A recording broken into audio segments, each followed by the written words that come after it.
Hello साथियों, तो कैसे हैं आप सभी लोग। आशा करूंगा आप सभी लोग बढ़िया होंगे, स्वस्थ होंगे और अपनी पढ़ाई को अच्छे तरीके से कर रहे होंगे। तो चलिए देखते हैं, आज आपका प्रश्न नंबर 7 है 11.1 का 7, 8, 9। ठीक है, 3 प्रश्न देखेंगे। तो चलो देखते हैं। तो 7वें नंबर में क्या कह रहा है कि एक जोकर की टोपी एक शंकु के आकार की कैसी है। एक जोकर की टोपी जो है वो शंकु के आकार की। ठीक, जैसे हम देखो यहाँ पर बनाए तो इस प्रकार। ठीक है, ये जोकर की टोपी है तो किसके आकार की है, शंकु के आकार की है। ठीक, किसके आकार की है, शंकु के आकार की है, जिसके आधार की त्रिज्या 7 सेंटीमीटर और ऊंचाई 24 सेंटीमीटर है। जिसके आधार की त्रिज्या कितनी है, 7 सेंटीमीटर और ऊंचाई कितनी है, 24 सेंटीमीटर। मतलब जो ऊंचाई आपको दिख रही है ये कितनी है, ये चीज 24 सेंटीमीटर। ठीक है, 24 सेंटीमीटर और आधार की त्रिज्या ये कितनी है, 7 सेंटीमीटर, 7 सेंटीमीटर।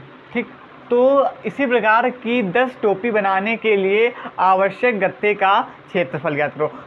तो हमें ये बताना है कि इसी प्रकार देखो, जैसे एक टोपी है इसी प्रकार ऐसी 10 और हैं, तो उसका हमें पूरे का क्षेत्रफल ज्ञात करना है। तो सबसे पहले हम पहले का क्षेत्रफल ज्ञात कर लेते हैं। तो देखो, जैसे हम समझाने की कोशिश कर रहे हैं आपको, जैसे हम लोग ज्ञात करते थे आकार, जैसे आयत के क्षेत्रफल में, तो उसमें जैसे उसमें क्षेत्रफल होता था ना, तो इसमें क्या होगा, वक्र पृष्ठ होगा। तो वक्र पृष्ठ कितने का ज्ञात होगा, सिर्फ इतने का तो वक्र पृष्ठ ज्ञात होगा इस चीज़ का, इतने का, यहाँ से इतने, ये क्योंकि यहाँ से तो ये चीज़ खुली है ना। अगर यहाँ से अगर बंद होगी तो फिर हम लोग टोपी पहनेंगे कैसे। तो इसलिए ये चीज़ यहाँ पे खुली है, तो सिर्फ हम कितने ज्ञात करना है, हमें इतने का वक्र पृष्ठ ज्ञात करना है। तो चलो ज्ञात कर लेते हैं। तो देखो यहाँ पर सबसे पहले अपने मान लिख लेते हैं। हमें त्रिज्या पता है, आर का मान पता है कितना है, 7 सेंटीमीटर। ऊंचाई पता है, एच बराबर कितनी है, 24 सेंटीमीटर। ठीक है, अब ध्यान से देखो, अब यहाँ से हम क्या कर रहे हैं, त्रिज्या की ऊंचाई ज्ञात कर लें। क्या कर लें, त्रिज्या की ऊंचाई के लिए सूत्र बताया था हमने, एल बराबर रूट के अंदर एच स्क्वायर प्लस में आपका आर स्क्वायर। ठीक है, तो आराम से ज्ञात कर सकते हैं, ज्ञात कर लो। तो एच स्क्वायर, एच का मान कितना है, 24, तो 24 का स्क्वायर प्लस आर का मान कितना है, 7, तो 7 का स्क्वायर। अब एल बराबर 24 का वर्ग कितना होता है, 576 प्लस 7 का वर्ग 49। तो एल बराबर कितना आ गया, 576 में 49 जोड़ो तो कितना आएगा, 576, 625। आप जोड़ करके देख सकते हैं। तो एल बराबर हमारे पास क्या आ गया, 625 किसका वर्गमूल होता है, 25 का। एल का मान हमारे पास क्या आ गया, 225 आ गया। कितना आ गया, 225। अब हम एल का मान निकाल लिया। अब देखो, अब यहाँ से हम क्या ज्ञात कर सकते हैं, वक्र पृष्ठ आराम से ज्ञात कर लेते हैं। तो यहाँ पर ज्ञात कर सकते हैं। तो यहाँ पर क्या लिखेंगे, शंकु का, या ये लिखें कि शंकुनुमा जोकर की टोपी, हाँ शंकुनुमा, ठीक है, मतलब शंकु की तरह है, नुमा जोकर की टोपी का वक्र पृष्ठ। ये सिर्फ हम एक का ज्ञात कर रहे हैं ना, सिर्फ एक का। तो इसके लिए सूत्र क्या होता है, शंकु का सूत्र क्या होता है वक्र पृष्ठ का, पाई आर एल। पाई का मान 22/7 और आर का मान कितना है हमारे पास, 7। एल का मान है 25। 7 से 7 को काट दो, 22 का गुणा 25 से करा लो, तो 25 दूनी 50 के 0 हासिल कितना लगा, 5, और 25 दूनी 50 और 5 55। तो जो हमारे पास शंकुनुमा जोकर की टोपी का वक्र पृष्ठ आया है वो कितना आया है, 550 सेंटीमीटर स्क्वायर। ठीक है, तो ये इसका क्या आया, वक्र पृष्ठ आया है। अब ये हमने कितने का निकाला है, ये एक शंकु का निकाला है। कितने का, एक जोकर की टोपी का। तो यहाँ पर हम लिख देते हैं एक जोकर की टोपी का, एक जोकर की टोपी का। ठीक है, टोपी का मतलब वक्र पृष्ठ, यहाँ पर वक्र पृष्ठ सेम वही चीज़ है आप लोग मैंने कहते हैं वक्र पृष्ठ। ठीक है, तो एक का हमने निकाल लिया। अब हमें इसी प्रकार कितने का निकालना है, 10 टोपी बनाने के लिए। तो यहाँ पर एक का जब इतना निकला तो 10 का गुणा इसमें करा देंगे, तब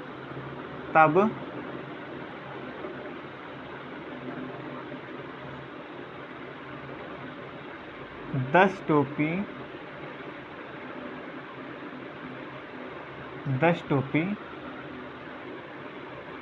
का वक्र पृष्ठ, ठीक है। 10 टोपी का वक्र पृष्ठ मतलब 10 जोकर की टोपी, वो तो आप समझ ही सकते हैं, ठीक है। तो जब एक का है 550 तो एक का पहले लिख लो, और हमें निकालना कितने का, 10 का निकालना है। एक का 550 तो 10 का गुणा करा दो इसमें, तो ये हमारे पास क्या आ गया 5500 सेंटीमीटर स्क्वायर। तो ये हमारा क्या आ गया, फाइनल आंसर आ गया, ठीक है। तो एक के लिए हमारा इतना निकला। तो जब हम 10 की बनाने के लिए कितने आवश्यक गत्ते क्षेत्रफल की जरूरत पड़ेगी, 5500 सेंटीमीटर स्क्वायर की। तो इस प्रकार आपका जो है 7 नंबर क्लियर हो गया, ठीक है। तो आशा करेंगे कि कुछ समझ में आया होगा। अब इसी प्रकार देखते हैं 8वां नंबर। अब देखो 8वां नंबर सवाल। तो देखो इसमें क्या कह रहा है, हेडिंग को देखकर जो आपको इतना बड़ा लिखा है उसको देखकर आपको घबराना बिल्कुल भी नहीं, बस आपको ध्यान से देखना है, ठीक है। तो देखो इसमें क्या कह रहा है कि किसी बस स्टॉप को पुराने गत्ते से बने 55 नहीं, यहाँ पर 50 होगा, ठीक है, माफी चाहेंगे, 50 खोखले शंकुओं द्वारा सड़क से अलग किया गया है, ठीक है, अलग किया हुआ है, ठीक। समझना, पॉइंट को समझना। किसी बस स्टॉप को पुराने गत्ते से बने 50 खोखले शंकुओं द्वारा क्या किया गया है, सड़क से अलग किया गया है, ठीक है। प्रत्येक शंकु के आधार का व्यास, तो सबसे पहले यहाँ पर एक शंकु बना लो,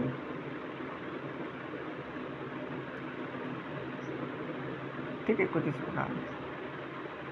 अब आगे समझो, आधार का व्यास, ठीक है, क्या कह रहा है, व्यास हमें कितना पता है, 40 सेंटीमीटर, ठीक है, और ऊंचाई 1 मीटर है, और जो इसकी ऊंचाई है ये चीज़ वो कितनी है, हाइट 1 मीटर, कितनी है, 1 मीटर है। यदि इन शंकुओं की बाहरी पृष्ठ पर पेंट करवाना हो, ठीक है, जो बाहरी पृष्ठ ये चीज़ दिख रही है आपको, अगर ये पूरा ऐसा शंकु होगा ना तो ये इसका पूरा बाहरी पृष्ठ होगा, ये पूरा क्या होगा, इसका बाहरी पृष्ठ होगा। इस पर मैं क्या करवाना हो, पेंट करवाना हो, ठीक है, और पेंट की दर 12 रुपये प्रति मीटर स्क्वायर, मतलब 1 मीटर स्क्वायर की जो है वो उसमें कितने रुपए लगेंगे, 12 रुपये लगेंगे। तो इनको पेंट कराने में कितनी लागत आएगी, ठीक है। तो हमको ये बताना है। अब ध्यान से देखो, सबसे पहले आ जाओ, हमें इसके मान पता है, हमको पता है कि जो h का मान है वो 1 मीटर है, ठीक है। ऊंचाई कितनी पता है कि ये 1 मीटर है, और क्या पता है, और हमको व्यास पता है, व्यास कितना है, 40 सेंटीमीटर। व्यास कितना है, d बराबर 40 सेंटीमीटर। अब देखो d बराबर में क्या पता है, 40 सेंटीमीटर। तो यहाँ से हम क्या निकाल सकते हैं, r निकाल सकते हैं। तो यहाँ से क्या करो, r निकाल लो। r निकालने के लिए सूत्र क्या होता है, r बराबर d/2, ठीक है। r का मान कितना हमारे पास, यहीं पर कर लेंगे, r बराबर d का मान कितना है, 40/2, काटेंगे तो r बराबर क्या आ जाएगा, 20 सेंटीमीटर, ठीक है। अब यहाँ पर एक दिक्कत और आ गई, ध्यान से देखो कि ये जो है मीटर में है और ये है सेंटीमीटर में। तो ये करो कि इसको भी सेंटीमीटर में बदल लो या तो इसको मीटर में बदल लो। तो हम क्या करेंगे कि हम जो सेंटीमीटर में दिख रहा है इसको हम क्या कर लेंगे, मीटर में बदल लेंगे। तो सेंटीमीटर को मीटर में बदलने के लिए क्या करते हैं, 100 का भाग, इसी से ध्यान रखो, और मीटर को सेंटीमीटर में बदलने के लिए 100 का गुणा। तो r बराबर हमारे पास क्या मिला, 20 सेंटीमीटर। हमें बदलना है इसको किसमें है, मीटर में, तो बदल लो यहीं से, तो फिर आगे जो है आसानी होगी, ठीक है। ये तो फिर बदलना तो हमको पड़ेगा ही। तो 20 बट्टे हमने क्या किया, 100 मीटर, तो हमने यहाँ पर बदल लिया। 1 0 सी वाला 0 कट गया, 1/5, क्योंकि 2 एकम 2, 2 पंचे 10। तो यहाँ से हमारे पास क्या आ गया, जाएगा नहीं, दशमलव लगेगा, 0 पर जाएगा तो कितना हो जाएगा, 10, तो 5 दूनी 10। तो जो r का मान आया वो हमारे पास क्या आया, 0.2 आया। r का मान क्या आया हमारे पास, 0.2 आया, ठीक है। तो r का मान हमने निकाल लिया हमने, ठीक है। अब यहाँ से r का मान पता चल गया और h का तो मान पता था। अब यहाँ से क्या करो, l का मान और निकाल लो। किसका मान, l का मान, ठीक है। l का मान यहाँ से ज्ञात कर लो, त्रियक ऊंचाई जिसे बोलें, तभी तो हम शंकु का वक्र पृष्ठ ज्ञात कर पाएंगे। तो l बराबर सूत्र क्या होता है, h² और प्लस में आपका r², ठीक, ये सूत्र तो होता है। अब l बराबर h का मान कितना है हमारे पास, l बराबर h का मान कितना है, 1 मीटर, 1 प्लस चाहो तो स्क्वायर चढ़ा दो, लेकिन एक का स्क्वायर एक ही होता है। और r का मान कितना है 0.2 का वर्ग। तो 1 प्लस में 0.2 का जब वर्ग करेंगे तो कितना आ जाएगा 0.04। ठीक है, आप करके देख सकते हैं। तो यहाँ पर हमारे पास क्या आ गया 1.04। कितना आया 1.04 आया हमारे पास। क्या आया L का मान जो है 1.04 आया। अब यहाँ पर देखो, अब यहाँ पर हमको कहा गया है कि देखो जो इसके बाद सवाल के बाद कुछ चीज़ दी गई है कि 1.04 जहाँ रूट में आए उसको हमें क्या प्रयोग करना है 1.02। तो जहाँ पर हमारा आया है 1.04, तो इसे हम किसके रूप में प्रयोग करेंगे 1.02। ये हम नहीं कह रहे, सवाल में देखो कह रहा है साफ साफ, तो हमने इसको 1.02 में प्रयोग कर लिया। मतलब कि जो आपका L का मान आया है वो हमारा कितना आया है 1.02 आया है। ठीक, अब समझो, अब यहाँ से क्या करो कि शंकु का वक्र पृष्ठ याद कर लो। क्या याद कर लो शंकु का वक्र पृष्ठ। यहाँ पर सूत्र लगाओ, शंकु का वक्र पृष्ठ, सूत्र अपना वही पाई आर एल। अब हमें सारे मान क्या है पता है, तो पाई का मान देखो क्या कह रहा है 3.14 लो, तो पाई बराबर क्या ले लो 3.14 गुणा आर। आर बराबर क्या है हमारे पास, आर बराबर अभी हमने निकाला है 0.2 इंटू एल का मान क्या है, एल का मान है 1.02। ठीक है, एल का मान हमारे पास क्या है 1.02। अब क्या करो, अब इसको क्या कर लो हल कर लो। क्या करना है हमको हल कर लो, तो हल कर लो इसको। जब आप इसको हल करोगे तो आएगा 0.64 मीटर स्क्वायर। ठीक है, हल करके आप देख सकते हैं 0. कितना आ गया 64 मीटर स्क्वायर आ गया। अब हमें क्या पता चल गया शंकु का वक्र पृष्ठ। लेकिन हमें कितने शंकु का वक्र पृष्ठ पता चला है, सिर्फ एक शंकु का वक्र पृष्ठ। ठीक है, यहाँ पर अगर ना समझो तो यहाँ पर लिख लो एक, सिर्फ हमें एक ही का तो निकाला है हमने अभी, एक शंकु का वक्र पृष्ठ। अब आ जाओ फिर से एक बार सवाल में कि देखो इसमें क्या कह रहा है कि 50 खोखले शंकु, और कितने 50 खोखले शंकु दोनों सब कैसे एक ही जैसे हैं, एक जैसे। तो हमने एक का ज्ञात कर लिया, अब इसी प्रकार हम 50 का ज्ञात करेंगे। तो जब 50 का ज्ञात करेंगे तो यहाँ पर क्या होगा, तो लिख लो तब 50 खोखले, ठीक है, खोखले शंकु का वक्र पृष्ठ, तो कितना आ जाएगा 0.64 में गुणा करा दो 50 का। जब आप 0.64 का गुणा 50 में कराएंगे तो आपका आएगा 32 मीटर स्क्वायर। ठीक है, आप करा करके देख सकते हैं। अगर हम कराएंगे तो ऐसे ज़्यादा आपका टाइम बर्बाद हो जाए, इसलिए नहीं, कैलकुलेशन है आप कर सकते हैं खुद से, और जो छोटे होते हैं हम भी करा देते हैं। ठीक है, तो अब हमारे पास क्या आ गया 32 मीटर स्क्वायर, इसका क्या आ गया इसका पूरे 50 खोखले शंकु का जो है वक्र पृष्ठ आ गया। अब हमें क्या करना, हमने खोखले का वक्र पृष्ठ ज्ञात कर लिया, लेकिन हमें क्या खोखले का ये ज्ञात करना था, वक्र पृष्ठ ज्ञात करना था। सवाल पर देखो एक बार, हमें ये तो नहीं ज्ञात करना, हमें ज्ञात करना था कि और पेंट की दर 12 रुपये प्रति मीटर स्क्वायर हो तो इनके पेंट कराने में कितनी लागत आई। तो हमें जो एक पेंट की दर 1 मीटर स्क्वायर की है 12 रुपये, तो जो पूरे 50 का है वो हमने कितने निकाले 50। तो इसमें पूरे का पेंट कराने की दर कितनी आई, मतलब लागत कितनी लगी, वो हमको ज्ञात करना है। तो यहाँ पर क्या लिखो सबसे पहले कि पेंट की दर, या ऐसे लिखो मीटर स्क्वायर पर पेंट कराने की दर कितनी है, मतलब दर मतलब रुपए, 12 रुपये, 12 रुपये। तब अब हमें कितने पे 50 है ना, तो 50 का हमने वक्र पृष्ठ कितना निकाला 32, या क्षेत्रफल का है 32 निकाला।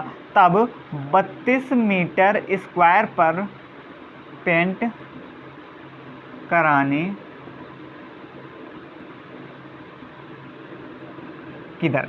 अब देखो यहाँ पर समझो कि 1 मीटर स्क्वायर पर जब हमने पेंट कराया तो हमने कराया गुणा 1 से, तो 12 एकम 12 हो गया। अब जब हम 32 मीटर स्क्वायर पर पेंट कराएंगे तो हम कितने से गुणा कराएंगे 32 से, तो 32 गुणा 12 करा लो। तो 32 गुणा 12 कराओ तो 12 दूनी 24 के 4 हासिल कितना लगा 2, और 12 3 36 और 2 38, तो 384 मीटर ठीक है, सॉरी 384 जो रुपये हैं, ये पूरा हमारा क्या आया, 32 मीटर स्क्वायर पर पेंट कराने की दर आ गई 384 रुपये। तो ये हमारा क्या आ गया, फाइनल आंसर आ गया। ठीक है, 384 रुपये। ठीक है, तो ये आपका 8वां नंबर हो गया। कोई एनी डाउट? अब इसी प्रकार देखते हैं 6 नंबर सवाल, 9 नंबर देखो। अब देखो, हाँ 9 नंबर में देखो क्या कह रहा है। इसमें कह रहा है दो शंकु के व्यास समान है। ठीक है, तो सबसे पहले हम दो यहाँ पर शंकु बनाएंगे। तो इस प्रकार ये देखो,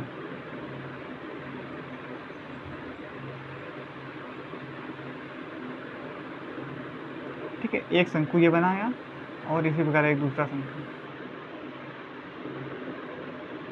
ये बनाया। ठीक है, तो क्या कह रहा है, जो इसके व्यास हैं वो कैसे हैं, समान है। ठीक, इसमें कह रहा है, वो आप लोग मैनेज कर लेना। ठीक है, व्यास कैसे हैं, समान है। अब यदि उनकी तिर्यक ऊंचाई 5:4 के अनुपात में, ठीक है, तो इनकी जो तिर्यक ऊंचाई कह रही है 5 अनुपात, यहाँ देखो तिर्यक ऊंचाई को हम किससे रिप्रेजेंट करते हैं, L से। तो मतलब L1/L2 बराबर कितना है, 5/4, या कहें 5:4। बात तो एक ही है ना, इसको हम बट्टे में लिख सकते हैं। अब देखो, तो उनके वक्र पृष्ठ के क्षेत्रफल का अनुपात ज्ञात करना है। तो हमें क्या करना है, वक्र पृष्ठ के क्षेत्रफल का अनुपात ज्ञात करना है। अब यहाँ पर देखो, शंकु का वक्र पृष्ठ, ठीक है, तो दो शंकु है ना, तो बट्टे में हमारे कितने हो जाएंगे, 2 शंकु। शंकु का वक्र पृष्ठ। अब यहाँ पर जैसे हमने क्या किया, अब यहाँ पर हम क्या मानेंगे, पहले को मानेंगे π1 r1 और L1, दूसरे को π2 r2 L2। ठीक है, इसको आपको इससे ऐसे आपको समझ में आएगा, क्योंकि शंकु का वक्र पृष्ठ का सूत्र क्या होता है, πrl। हमारे पास एक होता तो हम सिर्फ πrl लिख देते, लेकिन हमारे पास 2 हैं, 2 शंकु, तो इसलिए हमने π1 r1 L1 लिखा और इसको π2 r2 L2 लिखा। अब देखो, अब इसको हल करो। तो इसमें क्या कह रहा है कि जो यहाँ एक बार फिर से समझो कि व्यास जो है समान है। मतलब इसका ये है कि अगर ये D है तो ये भी क्या है, D है। ठीक है, D1 बराबर D2, मतलब दोनों कैसे हैं, बराबर हैं, दोनों कैसे हैं, व्यास जो है समान है। तो यहाँ से अगर हमारे पास R निकाले तो R हमारे पास क्या निकलेगा, 2r1 बराबर 2r2। ठीक है, यही तो निकलेगा 2r2, क्योंकि जो व्यास होता, वो त्रिज्या होती है, वो व्यास की 2 गुना होती है। तो हमने क्या किया, 2r1 बराबर 2r2, तो यहाँ से 2 कट जाएगा, तो r1 बराबर हमारे पास क्या आ गया, r2 आ गया। अब यहाँ पर देखो इधर, तो π1, ठीक है, और r, या पाई को ऐसे बना रहने दो, पाई तो आपका पाई बना रहने दो, पाई r1 और L1, ठीक है, और पाई। अब देखो, ये r1 बराबर किसके हैं, r2 के। तो हम जो r1 है, r2 को r1 लिख सकते हैं, क्योंकि दोनों कैसे हैं, बराबर हैं। तो यहाँ पर हम r1 को क्या, r2 को क्या लिखेंगे, r1 लिखेंगे, और बट्टे में आपका L2 जो चल रहा है, L2। तो देखो, ये वाला इससे πr1, ये वाला खत्म, ये वाला खत्म, और ये इससे खत्म। तो हमारे पास क्या बचा, L1/L2, और L1/2 हमारे पास क्या था, 5:4। तो 5:4 था। तो जो हमारे पास वक्र पृष्ठ के क्षेत्रफलों का अनुपात आया है वो कितना आया है, 5:4। तो यहाँ पर हम क्या लिखेंगे, वक्र शंकु के, ऐसे लिखो, शंकु के वक्र, ठीक है, पृष्ठ के क्षेत्रफल का अनुपात, क्षेत्रफल का अनुपात क्या है हमारे पास, 5:4। ठीक है, तो ये हमारा क्या हो गया, आंसर हो गया। ठीक, समझ में आया ना, बिल्कुल सरल था, कोई कठिन नहीं था, बस 2 शंकु दिए थे, हमने मान लिए अलग अलग, एक शंकु पहला ये माना, दूसरा ये माना, और इसको पूरे को हल कर लिया। तो आशा करेंगे कि जो आज हमने आपको 7 और 8 और 9 सवाल लगवाए हैं आपको समझ में आया होगा। आज आपकी जो 11.1 है वो ख़त्म हो गई, कल आपकी 11.2 स्टार्ट होगी। तो आज के लिए इतना ही, धन्यवाद, जय हिंद।